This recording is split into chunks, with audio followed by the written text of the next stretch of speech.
to shift our attention now to a debate that is likely to dominate headlines for the coming days. The cabinet has reportedly decided to raise the legal age of marriage for women from 18 to 21 years.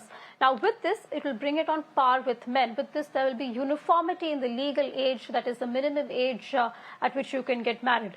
The government is likely to introduce a bill of this nature in the ongoing winter session of Parliament to amend the Prohibition of Child Marriage Act. Now, this proposed bill may also have to, of course, look into personal laws which have different definitions of that minimum age, and we're going to try and understand that in just a while from now. But this decision comes on the recommendation of a committee that was headed by Jaya Jaitley. Now, she has cited gender equality, gender empowerment, and also certain social, medical, and historic reasons for this decision. Joining us this evening to try and understand the legality of this move is former ASG KTS Tulsi. Mr. Tulsi, good evening. I really appreciate your patience. Thank you so much. And I apologize for having to make you wait this evening.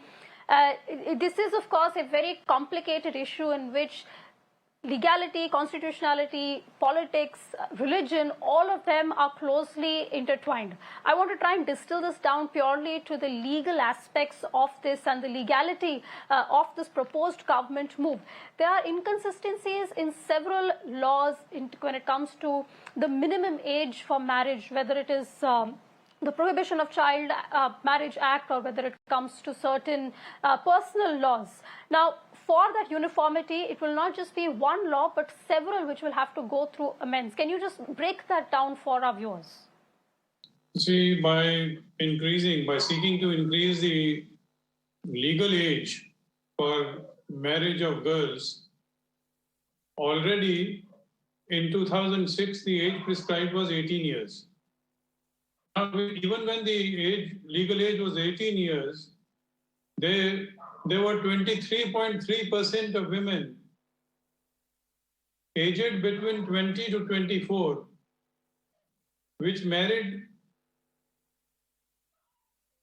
They married 23.3% were below the age of 18 and they got married. Now, when we've not been able to achieve that target, how are you making it even more unrealistic? It is pointless in making this because in rural India, the short age marriage is 27%. And who is going to enforce this? What is the use of making laws which are incapable of being enforced?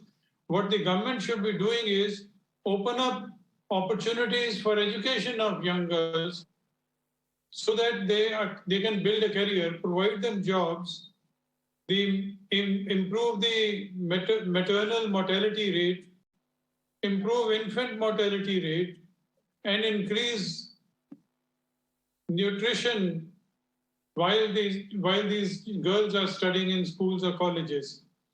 They need to be allowed to gain psychological maturity, and reproductive rights have to be taken care of.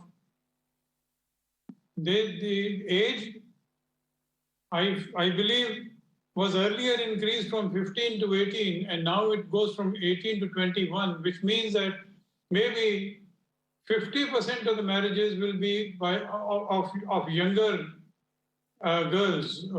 They will be technically illegal, but who can be punished? According to Gandhiji, the biggest crime is poverty. Instead of removing poverty of these families and giving them education and career opportunities, these things are not going to work. It is just a pretense. It doesn't solve any problem.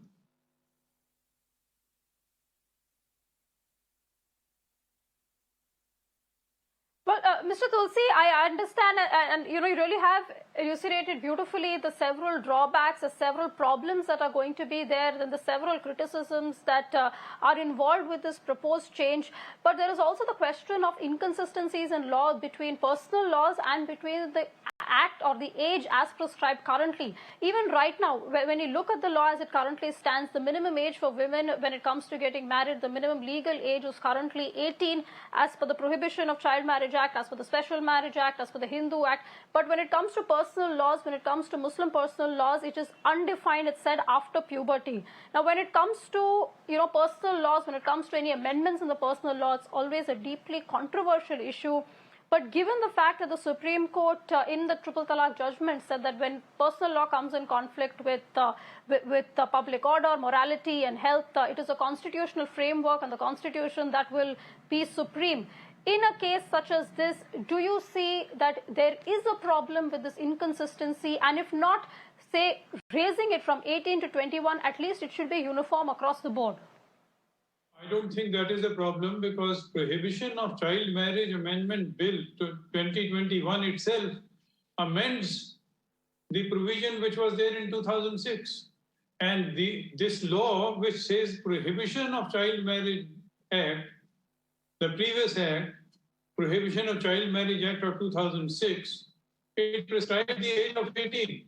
You can't enforce that. And 23.3% are underage. Still, you want to increase it to 21. This is mere eyewash. We are trying to look away from the real problem. It's not capable. Although I agree that the Prohibition of Child Marriage Amendment Act will be applicable, will override the personal law. Personal law cannot get away. The consequences cannot prevent the consequences which will occur on prohibition of child marriage. But where is the enforcement? There is no possibility of enforcement. These are the poorest of people in rural and urban areas. What will you do? Will you lock them up in prisons? And at that age, you can't even lock them up. You have to provide education and career opportunities. That is what the government should be concentrating on instead of making an impractical law more impractical. And this is not going to solve the problem. The government thinks that by making a law, they have discharged their obligation. But the obligation is not getting discharged.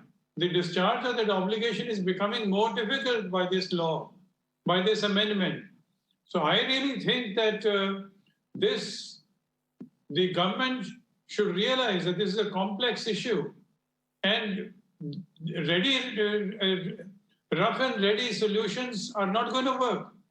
You need to provide education. You need to provide career. You need to ensure that the moment the education spreads, this problem will automatically die.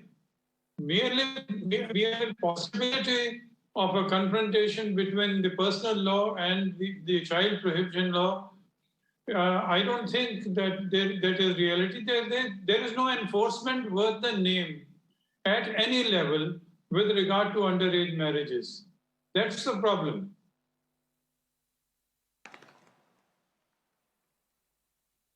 Okay, Mr. KTS Tulsi, I really appreciate you joining us this evening and explaining the threadbare, the several pitfalls perhaps of this proposed amendment, which the government is likely to introduce in the winter session. The cabinet has cleared it basis of recommendations of a committee that was headed by Jay Jaitley. Mr. KTS Tulsi, thank you so much for speaking to Mirror Now. Always a pleasure having you here.